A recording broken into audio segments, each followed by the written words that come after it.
What's up, lemon heads? Welcome back to another episode of From the Yellow Chair. I'm Emily, and this week I'm so excited to dive into the power of a name. And so I've kind of titled this episode, What's in a Name? Because I think there's lots of elements that you should consider as you are starting a company and naming it, or possibly considering renaming your existing company. There's lots of facets and lots of elements, and you don't have to be so afraid of it. You can do it from a very strategic approach that can really impact your business and make a real difference. So, I'm excited to talk out some things. It is definitely a part of your branding strategy. And so, that just gives me all the feels inside. So, without further ado, let's sip some lemonade. All right. So, the power of a name. So, as I was kind of like developing this podcast, I was thinking about like naming your children, okay? Like it's a big deal. All right. And I don't know about you, but like when my husband and I were coming up with the names for our girls, like it was definitely a tedious process and like finding some that we could both agree on that felt, authentic, like it could be a part of our family, like not too out there, if you will.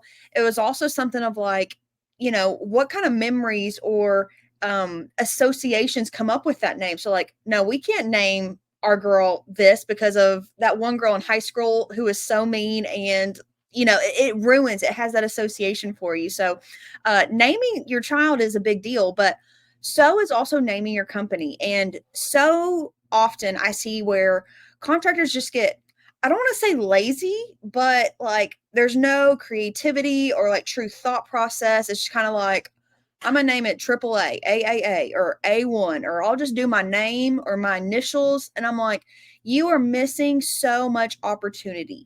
So the power in a name gives you options to be disruptive, to be memorable, to be authentic. Does it allude towards there's more of a story there? And a lot of times that is so compelling to people, and it can help give you a good foundation for your brand. What is the visualization going to look like? And then overall your marketing strategy. So, um, I love a name that, so people ask us all the time, like, how'd you come up with the name Lemon Seed? And I'm like, well, to be honest, I wanted our name to be authentic to Crystal and I, to represent like our personalities, our thoughts, our approach to business. And so that was going to be bright and that was going to be fresh, just like a lemon. And then with us doing marketing, that's ultimately what we do for contractors. We plant seeds so that they can grow and flourish. And so thus Lemon Seed was born. Now, do sometimes people mess it up? They'll be like lemon tree, lemongrass, lemon, but you know what? They get lemon, okay, and they'll find us immediately, or eventually if they don't immediately, but they come around. It's where Lemon Seed is very memorable. We have a standout mark, we have standout colors, and a standout name, okay. If someone is like in some type of like, I'm looking for an HVAC company, marketing company, like I think it's something with lemon, like someone else will be like, oh yes, Lemon Seed, like they know exactly what you're talking about, versus like what is their name, like something with an A, I think, or maybe a G. Like, there's no semblance, but if you can at least have something very core and memorable, that can go a long ways. But also in considering a name, like, is it easy to say? Is it easy to spell? Are there available domain names, social media handles, things like that? Like those are all things you have to take into consideration. I come across people all the time who have named their company after their town, like Lufkin Heating and Air Conditioning. It's like, okay, but like, do you ever think that you could really grow and expound upon that one location? Maybe you could, but it starts to get a little weird, and like customers might start to assume like, okay, if I live 30 miles away, like yes, you might still have a tangible office there in this new location, but like if your name is Lufkin but you live in Nacogdoches, I'm giving y'all all the East Texas names right now, okay? Nacogdoches. But I might assume like, hey, am I about to get a hefty travel fee because they're coming over from Lufkin and I live in Nac? Even if you had an office in Nac, it kind of limits you towards your outward expansion. A lot of times a name or initials has like no, it doesn't resonate with people at all. Okay. Like JW Heating and Cooling, like, I don't know. Like, what is JW? Like, It also can lean a little bit more like mom and pop. Like, it just seems like a one-man band when it's named after an individual person, an individual family. Sometimes it might could be a little bit limiting to you as to, like, are they the actual experts? Or do they have real qualified people that all have the same family name? Maybe so, but it sometimes can also appear like, like, did you just really pick this because it's just your family? Like, I remember a time when I was working with my husband, we were working with a customer about some things, and he's like, this is my wife. She's the absolute best graphic designer. I'm like, while that may be true, it kind of also seems disingenuous because, like, that's your wife. Like, get real. Like, okay, like, you don't really seem like the best graphic designer or the best actual plumber, things like that. So sometimes I'm not saying that you can't ever name a company after your family name, after initials, things like that. Obviously, you can. Obviously, there have been very successful companies that have done it, but you might just have a little bit more to overcome with that. And I also think last names or initials, they're either one, like, very common. So, like, if you were just to say Williams Heating and Air Conditioning or something, like, Williams is a very common name. So, guess what? You're probably going to get lots of other Williams popping up. Okay. If I was to name it Fliniken Heating and Air Conditioning, nobody knows how to spell Fliniken. Okay. Like, I get that on the daily, and I'm not even trying to name anything Fliniken. My husband and I joke sometimes, that we want to open a restaurant, and one of our friends said, "You should name it Flinikens." I'm like, absolutely not. Like, people can get F and then get L, but, like, is it an I? Is it an E? Is it a Y? Like, they can't get beyond the third letter. Okay. Like, Flinikens is out. Okay. So, but that's something you got to consider with a name is it easy to say and spell? Is that going to affect your search volume and your ability to own your own name on the web? Okay. Or is it so common that it's going to be lost in the shuffle with all these other super common, super simple names that might be easy to say, easy to spell? So it's kind of a toss up. So that's where I would, if you're starting off brand new, I would recommend coming up with something a little bit more creative, something that can, like, live rent free in their brain a lot longer, if you will, than an actual name. Okay. And that's why a lot of times I suggest companies, like, beyond a name, how can they also develop some type of mascot or character or icon? Okay. Because you know how you can remember someone's face before you remember their name? Same thing, okay? Like, sometimes you need that character to help you be identifiable and recognizable. But again, if you're only going off of a name, how often have you forgotten someone's name? Okay. If that's all you have, how often are they forgetting the name of your company? Mm, okay. Something to think about. A lot of times, but changing your name can be very hard. Okay. Either there's a lot of emotional ties to the name. Are we going to be doing a disservice maybe to whoever the owner was before, or the family that was there before, or maybe not even that part, but just you yourself are emotionally invested into this name, and there's a lot of fear attached. Like, what if I change the name and I don't get a single customer moving forward? Or what is going to happen to all of my existing customers? That's definitely a relevant concern, I'm going to say. Doesn't mean that that has to take over everything, but it is definitely something that you should consider. So, just because your name is based off of a location or a last name or something doesn't necessarily mean that I'm going to say, like, you have to change your name right now. Okay. There can be a lot of brand equity um to that name. So whether that's longevity, whether that is market share, that is community recognition, there's a lot that plays into it. So just because I just said that doesn't necessarily mean you have to completely change it. This is hard for a lot of people to swallow because, as bad as this sounds, sometimes I think people think they're more important than they actually are. So you might be a $2 million company, and, like, that's great, and, like, you have worked hard to earn every penny of that $2 million, and you might say, I have all this brand equity share, everyone knows my name by this. But if you're in $100 million market, okay, if that market share, your $2 million is 2%, okay, you're probably not vested enough and not enough people know you to where that should be your limiting factor of a reason for you not to change your name or not to kind of revamp, refresh things so that you can really catapult, because there's so much more opportunity and brand equity for you to capture there. Now, if you're 80% of the market share, okay, that's a different conversation. That's something we really need to take into account and consider. I also see a lot of names that are super service that they offer specific. Okay. So if your name is plumbing professionals, okay. Well, plumbing professionals is very hard for you then to go add HVAC or electrical. Like, what are you going to be there? Plumbing professionals, plumbing, heating and cooling, plumbing and heating and cooling professionals. Like what is it there? Don't get your name so targeted into what you actually do. Climate control, and then you want to add plumbing. Well, the problem is sometimes, yes, you can just add it in kind of like the little like sub name, if you will. But a lot of times what's going to end up happening to consumers is like, are they really going to be the experts in that trade?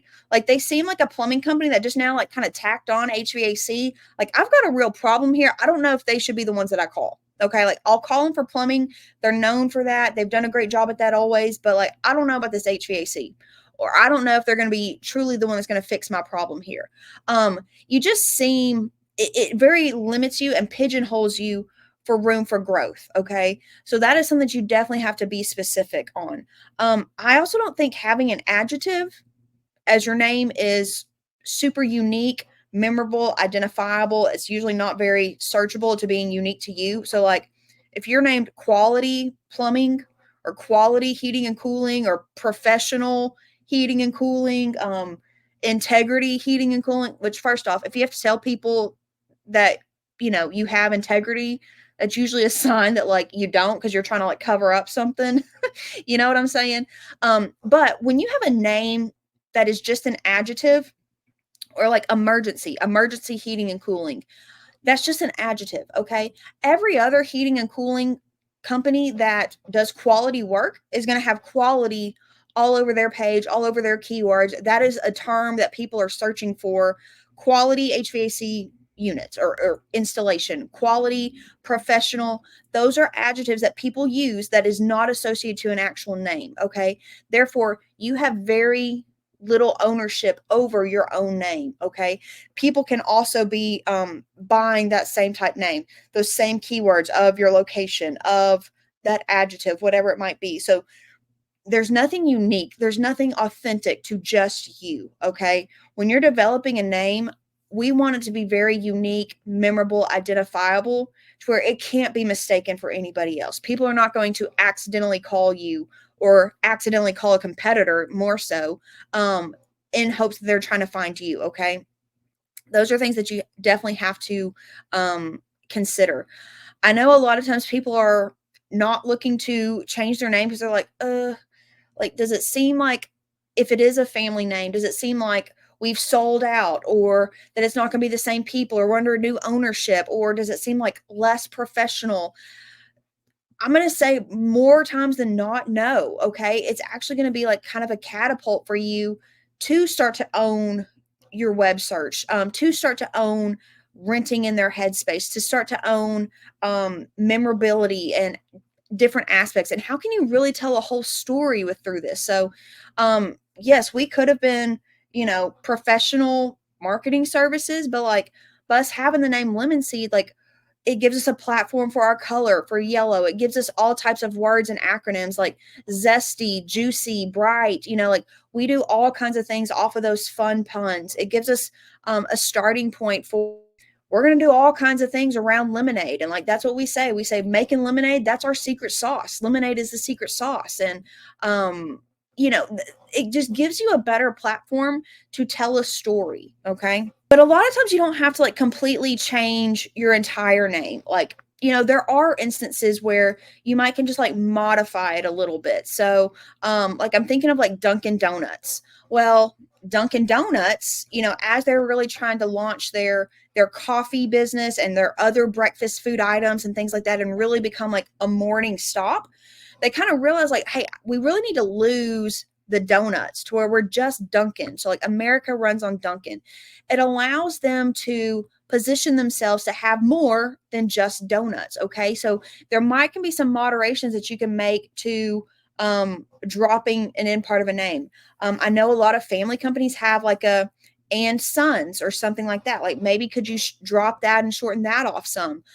Is there a common like nomenclature that your name gets shortened to? So like I'm thinking of like FedEx. Okay. They were Federal Express, but it just became common nomenclature. It was just easier to say FedEx. Well, they embraced it, shortened it to FedEx. Same thing with Coca-Cola. What do you call Coca-Cola? You don't say, hey, do you want a Coca-Cola? You say, hey, you want a Coke?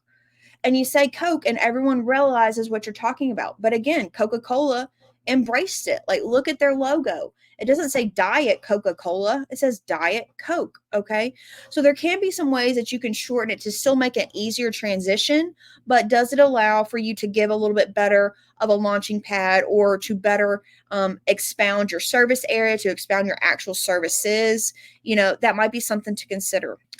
Okay. But if you are going to make a change, there needs to be tremendous planning, strategic planning of how you're going to implement this. Okay. And most importantly, I'm going to say on the digital side of things. Okay. This is where you need to heavily rely on your digital agency and their expertise. Okay. Do not go and change your name and get all your trucks rewrapped and get new uniforms and stuff and then tell your digital agency like, oh yeah, by the way, I changed my name to this. It's like, excuse me, like, no, like there's tons of back end work and strategy of when those things need to happen. Like changing your Google business profile name. Okay. Anyone ever poked that bear with Google, got their Google business profile page shut down? Okay. That is something you do not want to do. Okay. There are ways to do it. Okay. But you cannot haphazardly do that. Okay. You got to do it from a very strategic standpoint. Domain names. Now, here's a little pro tip for you. If you are considering changing your name, go ahead and buy up those domain names before you file your DBA or a new LLC or whatever it might be. Go ahead and buy those domain names because people like GoDaddy and some of those other places where you buy a domain name for, they are continuously searching like new business registrants. Okay. Because like, oh, that's going to be a key domain name. Someone is going to be looking for that word. Okay. Go ahead and buy up some of those random ones that it might be. Buy that first and then file your DBA. Okay. But those all need to be conversations that you're having with your digital agency. There's no harm in buying multiple URLs, but you need to have one that's going to be like, what is going to be like the one that we market to? Okay. And then what is your plan of rebuilding the website, changing out the name? Is there at the very top, formerly known as this? Do you still have the old URL that repoints to this? Absolutely. Like there has to be a real strategy in it. Okay. And then how are you going to tell your existing customers? Okay. If it is not a change in ownership, like I very much recommend whoever the owner or the leadership team of that or the face of what the current company is, you need to be very present, very face forward, helping to guide and educate your existing customers about this new name change. Hey, new name, but same great people, same great company. I'm here for the long haul. So is my whole team back here.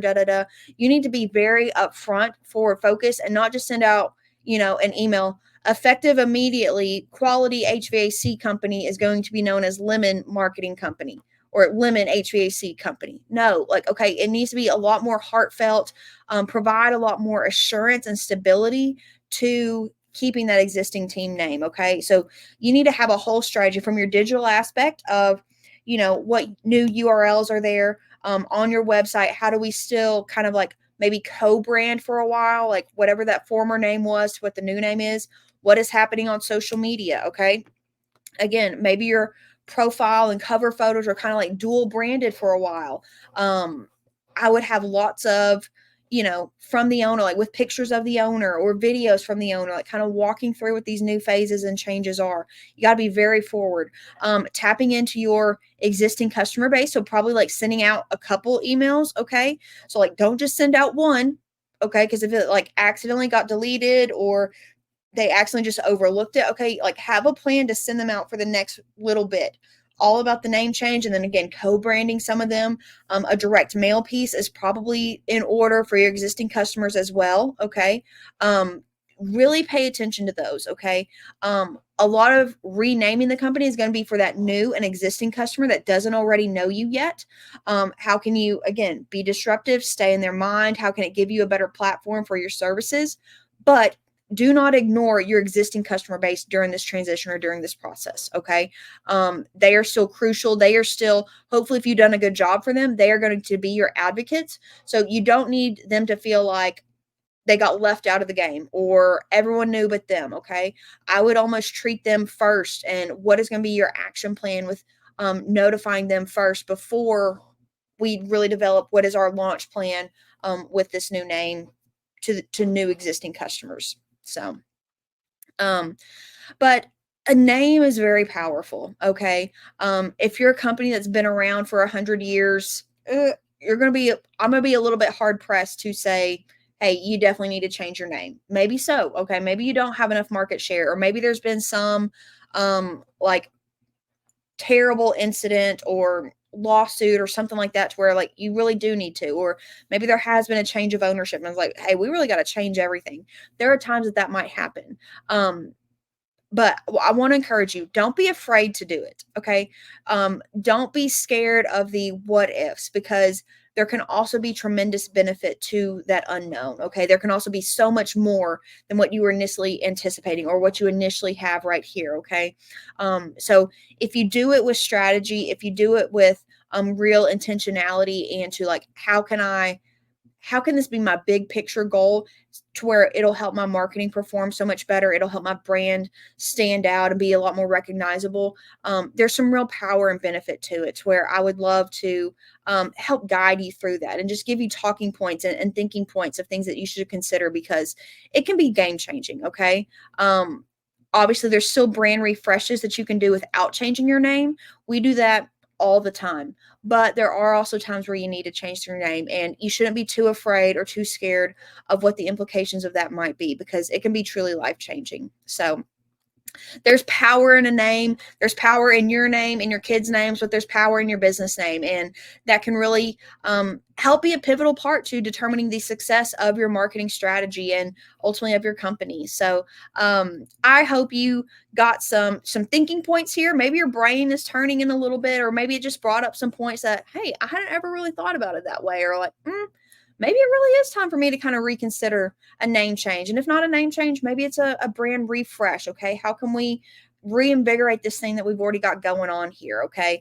I want to keep the name for the searchability, but like nothing else has to stay the same, colors or fonts, things like that. Like, let's go for that. So whatever that might be, we at Lemonsy would love to just hash out, talk about what that might look like, and see if we can help you really juice up, zest up your brand. So thank you for listening to another episode of From the Yellow Chair. If you enjoyed this, give us a share, give us a follow, give us a review. We're on all the social medias, and hopefully you've enjoyed this and gotten a little nugget of something, a little sip of some lemonade, of some of that magic sauce. And we would love for you to share this with someone else who might find some benefit from this. So thank you for listening as always, and we'll see you next time. Bye.